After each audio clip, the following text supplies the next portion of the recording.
Hello दोस्तों, स्वागत है आपका सीख हिस्ट्री ऑफिशियल चैनल में। आज हम हिंदी का एक प्री बोर्ड का पेपर करेंगे। आइए चलिए शुरू करते हैं। पहला क्वेश्चन क्या है, शुक्ल युग का नामकरण किस लेखक के नाम पर रखा गया है? तो रामचंद्र शुक्ल जी के। ऑप्शन का ख इज द राइट आंसर। अगला क्वेश्चन क्या है, तितली उपन्यास के लेखक कौन है? तो तितली उपन्यास के लेखक हमारे हैं जयशंकर प्रसाद जी। अगला क्वेश्चन क्या है, पंच परमेश्वर कहानी के लेखक हैं? तो पंच परमेश्वर कहानी के लेखक हैं मुंशी प्रेमचंद्र जी। अगला क्वेश्चन क्या है, झूठा सच झूठा सच उपन्यास के लेखक हैं? तो झूठा सच उपन्यास के लेखक हैं हमारे यशपाल जी।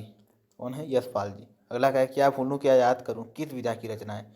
तो आत्मकथा।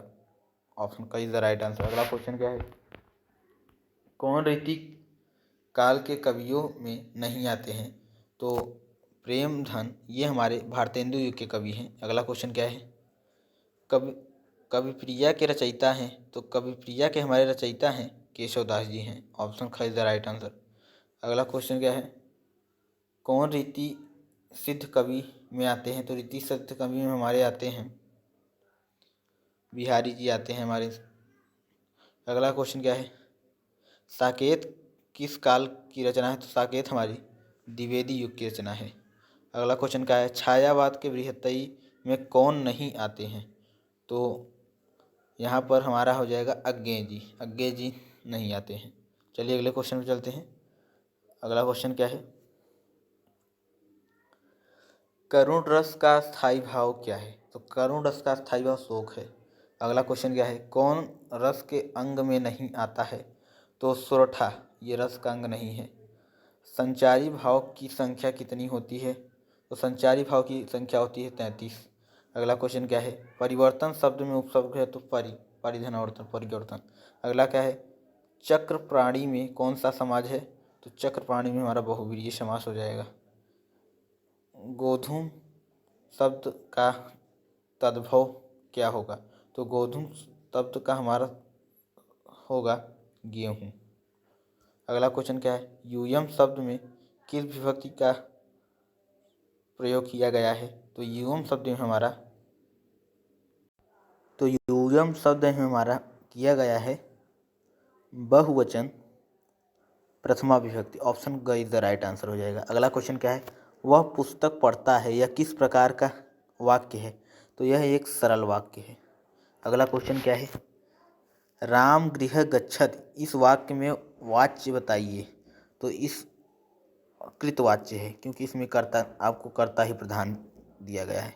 अगला क्वेश्चन क्या है, संज्ञा शब्द विकारी होते हैं या अविकारी दोनों होते हैं? तो यह हमारे हिसाब से दोनों होते हैं। आप लोग देख लीजिएगा, इसमें थोड़ा कन्फ्यूजन है। तो इस प्रकार से आपके 20 बहुविकल्पी प्रश्न हो गए। अब आपका आ जाता है वर्णात्मक प्रश्न। तो आपका 2 गद्यांश दिए रहते हैं, उनमें से एक करना होता है और 2 पद्यांश। आप लोग इसका स्क्रीनशॉट ले सकते हैं और करिएगा आप लोग घर पर। यहाँ पर आ जाता है आपका, ये दो दिए हैं, इनमें से एक करना होता है। उसके बाद आ जाता है पद्यांश का, इसमें से चाहे जो आपको करना होता है एक। अगला आ जाता है आपको 2 संस्कृत दिए होते हैं, इनमें से आपको एक करना होता है ये भारतीय, ये वाराणसी का दिया गया है और ये हमारे प्रबुद्धो ग्रामीण का दिया गया है। आप लोग इसे करिएगा। आपका आ जाता है फिर संस्कृत श्लोक का एक व्याख्या करनी होती है। अगर पूजा खंड काव्य आप जिस जिले में है उसी का आता है। यहाँ प्रयागराज में अगर पूजा खंड काव्य है, इसलिए यहाँ पर अगर पूजा का दिया गया है। जयशंकर प्रसाद जी, ये तीनों ही मोस्ट इंपॉर्टेंट जीवन परिचय हैं, आप लोग याद कर लीजिएगा जरूर, परीक्षा के दृष्टिकोण से बहुत ही महत्वपूर्ण है। आ जाता है रसखान। हमने रसखान जी का जीवन परिचय करा दिया है और लोगों का जल्द ही अपलोड कर देंगे, लेकिन आप लोग कहीं से याद कर लीजिए। रसखान का तो हमने करा दिया है। अगला है संस्कृत खंड काव्य। एक आपको इसको श्लोक लिखना होगा। आप लोग को कोई भी लिख सकते हैं, बंधनम मरणम वापि जयो वापि पराजय उभयत श्रम वीर वीर भायो ही वीरता। इस प्रकार से आप 2-3 श्लोक याद कर लेंगे तो आपका काम हो जाएगा। कम से कम आपको 3 याद करना होगा। इसके बाद आ जाता है आपका पत्र लेखन आ जाता है। प्रधानाचार्य का अवकाशित पत्र लिखिए, आपको 4 नंबर का आएगा। फिर आ जाता है आपका संस्कृत में उत्तर देना होता है, चंद्रशेखर का आसीत, चंद्रशेखर एक देशभक्त आसीत। इस प्रकार से आपको लिख देना होता है, दो देना होता है।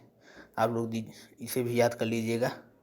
अगला क्वेश्चन क्या है, अगला है निम्नलिखित विषयों में से किसी एक विषय पर निबंध लिखिए। तो अनुशासन है, कंप्यूटर की उपयोगिता, पर्यावरण का महत्व है, जनसंख्या विस्फोट है। आप ये सारी मोस्ट इम्पॉर्टेंट निबंध है परीक्षा के दृष्टिकोण से, आप लोग याद कर लीजिएगा इसे। तो आज की वीडियो में बस इतना ही। उम्मीद करता हूँ आपको वीडियो अच्छा लगा होगा। अगर अच्छा लगा हो तो लाइक सब्सक्राइब कर दीजिएगा, सपोर्ट करिएगा। Thanks for watching this video.